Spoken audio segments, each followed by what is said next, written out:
এটা আর কি কিন্তু মেয়ে দেখতে যাচ্ছি তোর লাগে, মেয়ের বাড়ির লোকজন যে না জানে তুই কানা, বুঝছো? আব্বা সমস্যা নাই, কত অভিনয় করে আলাম, সমস্যা নাই। এই বেটা উঠ, মেয়ের বাড়ির লোকজন দেখি ফেলাবি, উঠ উঠ উঠ উঠ। আপনার আসতে কোনো সমস্যা নেই তো? না না সমস্যা নাই। আচ্ছা ঠিক আছে, বসেন। বসো। আপনার মেয়ে কই? আচ্ছা আমি মেয়ে নিয়ে আসি। তোমার মামনি বধূ সেজে এখনই আজ দেখো পরের ঘরে এ বাবা, মেয়ে পছন্দ হয়েছে? হ্যাঁ আব্বা, মেয়ে পছন্দ হয়েছে। তাহলে মেয়ে পছন্দ হয়েছে, মিষ্টি মুখ করেন। এ বেটা মিষ্টি লিয়ে আয়।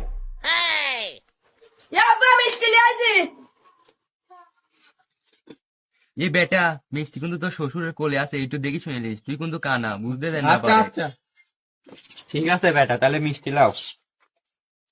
তো বেটা মিষ্টি মুখ করো, লেও। আব্বা মিষ্টি সুইট না ঝোল, এটা দেখলে খালি গুল্লা। এই শালার ঘরে, শালা শালার ঘরে। আব্বা